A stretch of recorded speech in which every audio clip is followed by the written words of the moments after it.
اعوذ باللہ من الشیطان الرجیم بسم اللہ الرحمن الرحیم وما ارسلناک الا کافتا للناس بشیرا ونذیرا۔ اے محمد صلی اللہ علیہ وآلہ وسلم، اللہ فرماتا ہے ہم نے آپ کو پوری بشریت، پورے انسانوں کے لیے نیک لوگوں کو خوشخبری دینے والا اور بدکار لوگوں کو ڈرانے والا بنا کے بھیجا ہے۔ ناظرین گرامی، گزشتہ لیکچر میں ہم جائزہ لے رہے تھے کہ ڈاکٹر فضل الرحمان جو پاکستانی تھے، انسٹیٹیوٹ آف ریسرچ کے وہ ڈائریکٹر جنرل تھے انٹرنیشنل اسلامک یونیورسٹی کے، اور فیصل ماسک میں، اور پھر ان سے اختلاف ہوا، وہ یہاں سے چلے گئے شکاگو یونیورسٹی، اور جب وہ شکاگو یونیورسٹی چلے گئے وہاں ان کو پذیرائی ملی۔ ہاں، ان کے سبب قرآن بھی بہت متعارف ہوا۔ میں یہ کہہ سکتا ہوں کہ یہ اسی طرح انالوجی ہے، بہت سارے لوگ معتزلہ کو پسند نہیں کرتے۔ یہ پہلا ریشنلسٹ گروپ، اقلیت پرست گروپ تھا مسلمانوں کا صدر اسلام میں، لیکن اس کے سبب بھی مسلمانوں کو بہت سارے محاذوں پہ مسلمانوں کو کامیابی ملی۔ خاص طور پر یونانی فلسفے سے جو متاثر لوگ تھے، ان کو اگر کامیابی سے جواب دیا تو معتزلہ ہی نے نہیں، انہوں نے ہی دیا۔ ڈاکٹر فضل الرحمان کا جو علماء نے جس پہ مواخذہ کیا اور ٹھیک کیا، وہ ان کی رائے تھی کہ رسالت اور وحی کا تصور، جس طرح منٹگمری واٹ نے لکھا تھا۔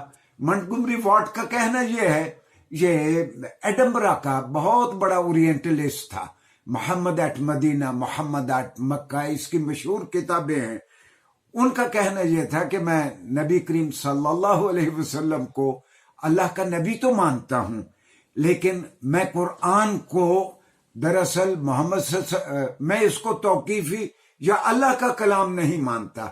اس کے لفظوں میں میں عرض کرتا ہوں کہ انٹرنل اور ایکسٹرنل لوکیوشن کے ایک طرح کی تحلیل نفسی ہوتی ہے، اور رسول اللہ صلی اللہ علیہ وسلم کو ایک آئیڈیا سجھا دیا جاتا ہے، وہ اپنے لفظوں میں اس کو بیان کرتے ہیں، یہ درست نہیں ہے۔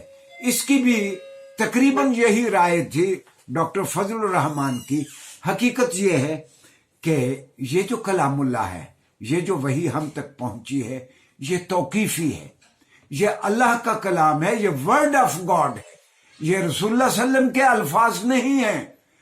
اور اس اختلاف کے باوجود ڈاکٹر فضل الرحمان نے باقی جو بہت ساری باتیں، اور خاص طور پر امریکہ میں جو انہوں نے قرآن کو متعارف کروایا، وہ اپنی جگہ پہ قابل ستائش ہے یقیناً۔ ان کا نیکسٹ اگلا تصور یہ ہے کہ قرآن کریم میں خاص طور پر جس تصور کو، جس مضمون کو بار بار بیان کیا گیا، وہ حیات بعد الموت ہے۔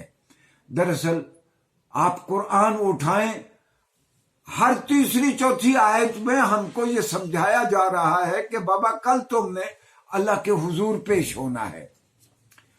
ہر شخص کو یہ لازم ہے کہ وہ غور کرے کہ اس نے اپنے کل کے لیے کیا بھیجا ہے۔ اور ساتواں تصور یہ ہے کہ گمراہی کسے کہتے ہیں اور شیطان کے کام کیا ہیں۔ اس میں ناظرین گرامی، قرآن نے بڑا خوبصورت اس کو بیان کیا۔ قرآن نے کہا شیطان کا طریقہ یہ ہے، یعدہم ویمنیہم، جب وہ کسی آدمی کو برا کام کرنے کے لیے سجھاتا ہے، ساتھ اس کے دل میں ڈالتا ہے کہ تجھے اس سے یہ فائدے ہوں گے، اور اگر تم نے یہ کام نہ کیا تمہیں یہ نقصان ہوں گے۔ ویمنیہم، اور اس کو تمنا دلاتا ہے کہ اگر تم یہ کام کر دو تمہیں یہ فوائد ہوں گے۔ اللہ ہمیں شیطان کے وسوسوں سے محفوظ رکھے۔ اور آٹھواں ان کا تصور یہ ہے کہ جس کو ان کی رائے میں، ڈاکٹر فضل الرحمان کی رائے میں، قرآن کریم نے ایکسٹینسو اور تفصیل کے ساتھ بیان کیا کہ اسلامی معاشرے کا ارتقاء کیسے ہوتا ہے۔ خاص طور پر انہوں نے مدنی معاشرے کا خاص طور پر تذکرہ کیا ہے۔ مکہ میں رسول اللہ صلی اللہ علیہ وسلم کے پاس ایسے حالات نہیں تھے کہ آپ ایک اسلامی سوسائٹی قائم کر سکتے،